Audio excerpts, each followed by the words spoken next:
BJP के राष्ट्रीय प्रवक्ता नलिन कोहली हैं हमारे साथ।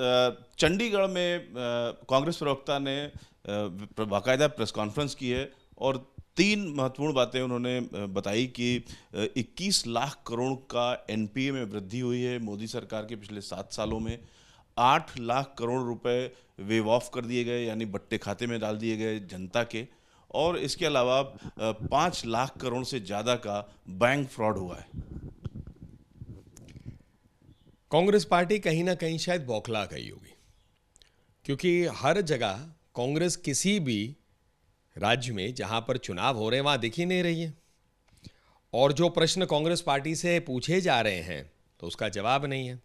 मोदी जी की जब सरकार आई थी तो उन्होंने एक चीज स्पष्ट कहा था कि वो सफाई करेंगे, और जो घोटाले कांग्रेस के जमाने में हुए, जो एनपीए हुए, जैसे प्रधानमंत्री मोदी जी ने कहा था फोन बैंकिंग का जमाना था, फोन उठाया, बैंक को कह दिया अपने दोस्त को, कांग्रेस के जमाने में, यूपीए के जमाने में हजारों करोड़ दिए जाते थे।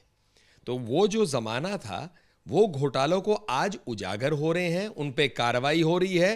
तो इसका यह मतलब नहीं है कि घोटाले हो रहे हैं, उन घोटालों की सफाई आज तक चल रही है। कितना भारी रहा है कांग्रेस का वो 10 साल, जिसमें अर्थव्यवस्था टूट गई थी। आज अर्थव्यवस्था जो है दुनिया में भारत की एक अच्छी चर्चा है, अर्थव्यवस्था मजबूत है, आत्मनिर्भर भारत की ओर बढ़ रहे हैं। आत्मनिर्भर अर्थव्यवस्था की बात हुई है इस बजट में। इंफ्रास्ट्रक्चर डेवलपमेंट हो रहा है, हर वर्ग के लिए चिंता हो रहा है, गांव, गरीब, किसान, युवा, मध्यम वर्ग, सबके लिए एक सशक्त भारत बने, एक विकसित भारत बने, उस दिशा में जा रहे। पर कांग्रेस पार्टी शायद घबरा गई होगी कि इस चुनाव में हम क्या गए, तो ऐसा आप कहना शुरू करो जैसे राफेल में कहा था घोटाला है, अब इसमें घोटाला है। राफेल को तो सुप्रीम कोर्ट ने भी हटा दिया।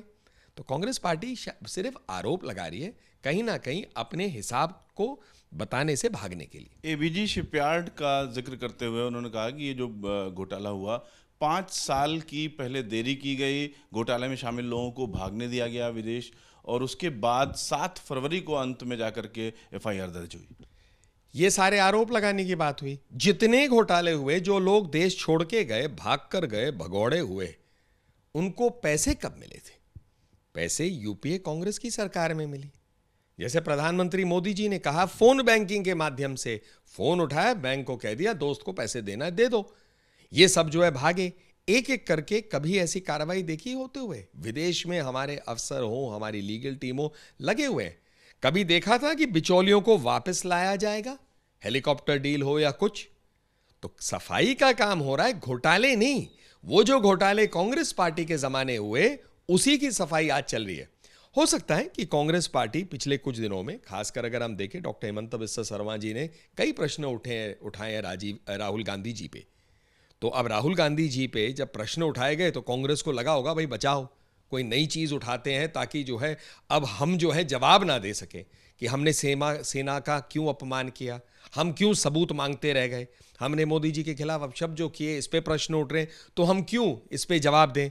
तो कोई एक ऐसा नई चीज कहते ताकि थोड़ा ध्यान जो है हट जाए, जो प्रश्न उनको जवाब देना है। काफ़ी सख्त लहजे में उन्होंने ये तक कहा कि मोदी सरकार की जो नीति है, आर्थिक नीति, वो लूटो और भगाओ है। यहाँ तक कि उन्होंने ये भी कहा कि चौकीदार ही साझीदार है, ऐसा लगता है। आप हर चुनाव में याद रखिए क्या क्या चुनाव में उन्होंने इस्तेमाल किया। चाय वाला कहा, नीच कहा प्रधानमंत्री नरेंद्र मोदी जी को। जैसे चाय बेचना बहुत बड़ा पाप है, बहुत गलत है, अपमान किया पूरे देश के लिए, चाय इंडस्ट्री के लिए किया, चाय वालों के लिए किया। अगले में कहा चौकीदार चोर है। पहले चुनाव में जनता ने उनको बता दिया, दूसरे चुनाव में 19 में जनता ने और जोर से बता दिया, अब आज जाकर और कुछ कर रहे हैं। अब कांग्रेस गर्म लहजे से करे या ठंडे लहजे से करे, तो कांग्रेस को देखना है। प्रश्न उन्हीं के पार्टी के लोग उन्हीं के नेतृत्व पे उठा रहे हैं, जवाब बीजेपी से मांगते हैं। घोटाले वो करें, चोरी उनके जमाने में हो, सफाई मोदी जी के जमाने में हो, लेकिन जवाब भाजपा को देना चाहिए। बड़ी अद्भुत बात है। शायद हिंदी का एक मुहावरा भी है ना, उल्टा चोर कोतवाल को डांटे, उस प्रकार का शायद कहीं ना कहीं ये कोशिश कर रहे हैं। उल्टा चोर कोतवाल को डांटे, ये बीजेपी की ओर से विस्तृत बयान आया है। Ravikant, ABP news, Delhi.